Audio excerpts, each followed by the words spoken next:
action? I think I spoke to this exact question yesterday, I thought I did, or last night. Maybe I didn't. He believes that the footage and the photos are horrific.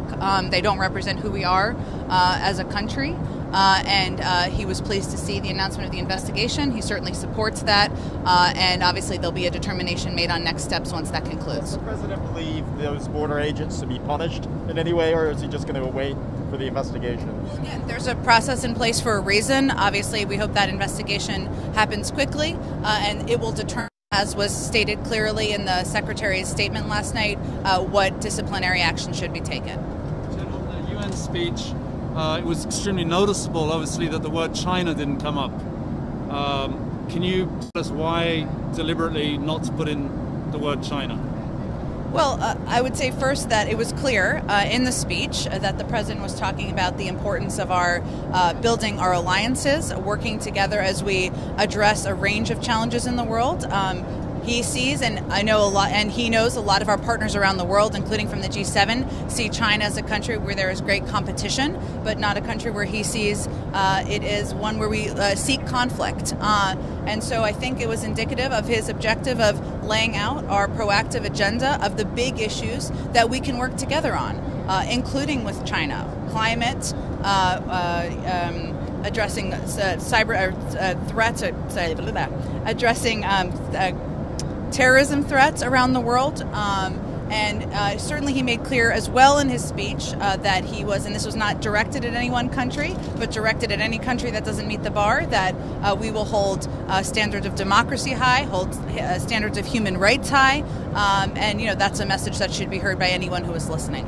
Jen, a couple of questions. I mean, we're perhaps weeks away from the country hurtling over the debt cliff and into a historic default. Could you talk a little bit about what approaches you're taking now on that issue? Sure. Well, as you may have seen, or be tracking, I should say, there's a vote later this afternoon in the House of Representatives that we fully support. There'll be a statement of administrative policy on that comes out this afternoon. I'd also note that in our view, this should not be a controversial vote. I've talked about this a little bit prior. There has been, the Congress has raised the debt ceiling 80 times in the last 60 years, including 3 times under the former president.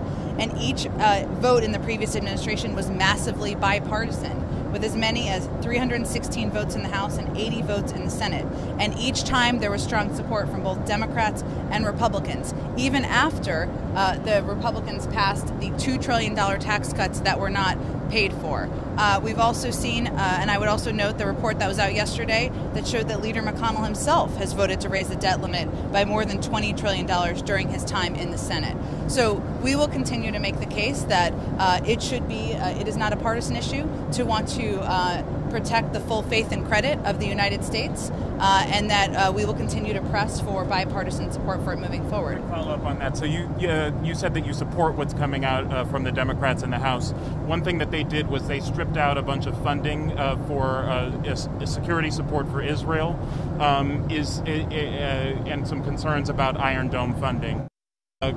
Do you support that? Well, I appreciate your follow-up and clarification. What I was conveying is we support the effort to move forward on a vote on the debt limit in the House. And again, I would point you to the statement of administration policy that will come out later this afternoon. On the infrastructure vote that Leader Hoyer says is going to happen on Monday, it certainly doesn't seem like right now Democrats would have the vote for that to pass. So how is the administration going to help this process, which is, I think, already being set up as a pretty key political moment for the president, even if there is a subsequent vote on another version of this bill?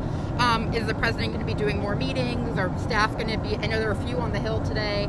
Is all of that ramping up in this next week?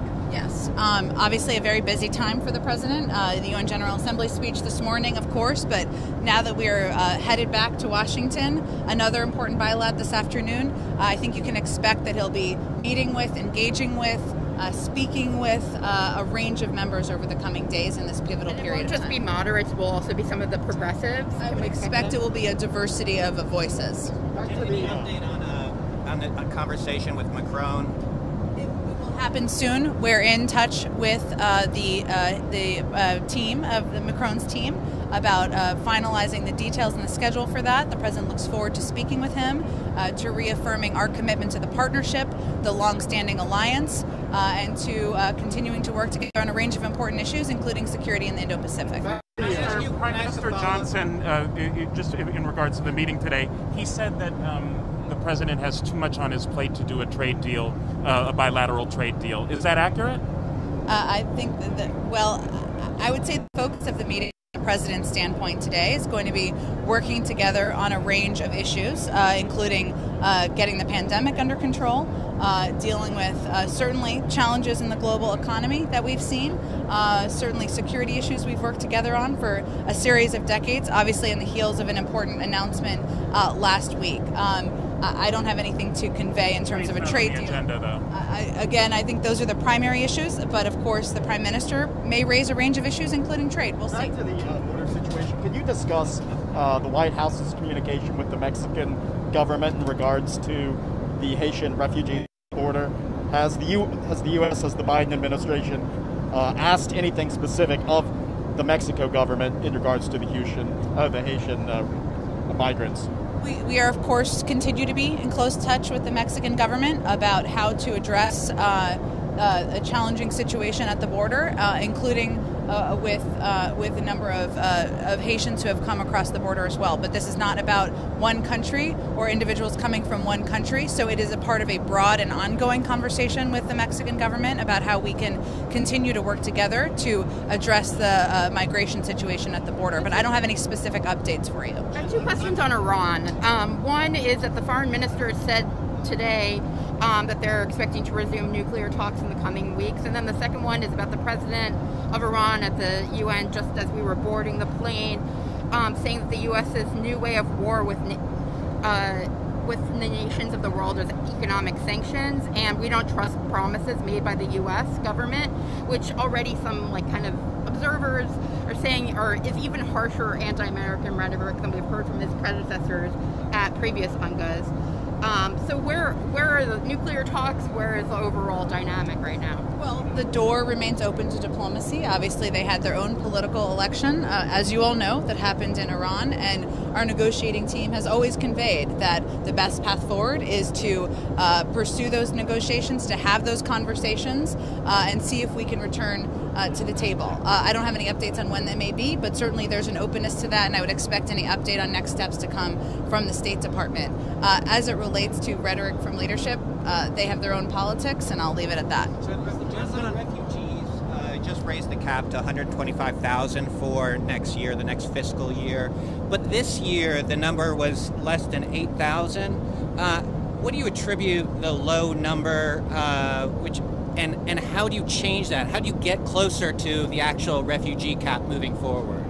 Well, it had always been our intention, although I know you're referring to the specific steps and communication with Congress that made it, I guess, more official on the 125, to raise the cap to 125. So this is just the next step in the process. But we always knew that when we raised the cap for both this fiscal year and next year, it would take some time to turn the systems back on. That we know there was an impact felt by COVID because of the processing that needs to happen and the process that needs to happen globally. We also know that a number of the vital refugee advocacy organizations that we work closely with needed to rebuild themselves with staff, with funding, with support after they were diminished a bit over the last couple of years. So we knew it would take some time. Obviously, the last couple of months have been pivotal in building that up, and we are pleased to see their progress, and we are certainly eager to pursue the cap that we have set for next year. Senator Schumer said that you should halt deportations of any of the Haitians. Has the White House been in conversation with him at all on any of this? We're in touch with Leader Schumer about a range of issues. I don't have any particular update on his call for that at this point. Is the president aware and/or concerned about the latest evidence that Trump's team was trying, all sorts of ways to overturn the election, and there was very specific new stuff has come out about that? Is he following this? Would he just ignore it? The president has a few things on his plate, including delivering a major speech to the world, hopefully turning the page from the last 4 years, that he delivered this morning, which I think a lot of people in the world heard and as quite a difference from leadership that was turning away from alliances, as the president is turning toward them and looking to work with global leaders to address the challenges we're facing. So I can tell you he hasn't focused on it much. Is American democracy in threatened? I think the president has made clear that what we saw on January 6th, what we saw in terms of the former president's engagement is deeply concerning. It was a dark day in our democracy. It's one of the reasons we need to fight so hard to protect our democracy and also send the message to the rest of the world that that is something we are protecting in this day and age. You talked about doubling the money for developing countries for climate finance and mentioned working with Congress on that. Is there a specific place where you see, what bill do you see that in? Yeah. Do you see a path for that actually getting through? It's really an across-government effort, so not through one particular agency funding, and we're looking at it as an FY22 and FY23 budget cycle process. Yeah. So the president was sending the message that it will come from a full range of channels, and as the funding has been from the past, and you just wanted to send a clear message to the world, which we think this did, that we are committed to being constructive partners, not just with words, but certainly with some skin in the game on addressing the climate crisis. How much are we talking financially with that doubling down? If you double, it's about over 11. Yeah. 26 Republican governors signed a letter sent to Biden asking for a meeting in the next 15 days on the border situation. What is the president's response to that? Would he agree to meet with Republican governors about this? I haven't seen the letter, so I don't know that we have any direct response. Okay. I just have a final follow-up on the climate financing. So for FY22, is that money that's already was in the budget proposal from a couple months ago? Are there going to be additional requests that, like the Green Climate Fund? Yeah. It's additional. Okay. Yeah. But so we might hear what that breaks down to, or where he might want that to come from. I think that's what we'll have to work through from here. Okay. But it's sending an important message that we're going to continue to set bold, ambitious goals as we lead up to Glasgow and continue to strive to be a leader in the world on climate. Does he want that I'm sorry, but does he want that approved before Glasgow or This is about the next two budget cycles. So it's and some of the funding could come from a range of sources. Okay. Rome and Glasgow, is there any movement on whether she has told you he might come and would like to meet the president at one of those meetings? I don't have any update on the president of China's travel schedule. What he might have told you. Again, the president obviously 2 weeks ago, I think it was 2 weeks ago, had a constructive 90-minute call. They talked about the importance of engaging and continuing to engage at that high level, but I don't have any scheduling details or projections for you. In the Morrison meeting this morning, or early this afternoon, was there any discussion of the AUKUS deal and sort of the fallout with France, or was that something that they just kind of skirted around in their conversation?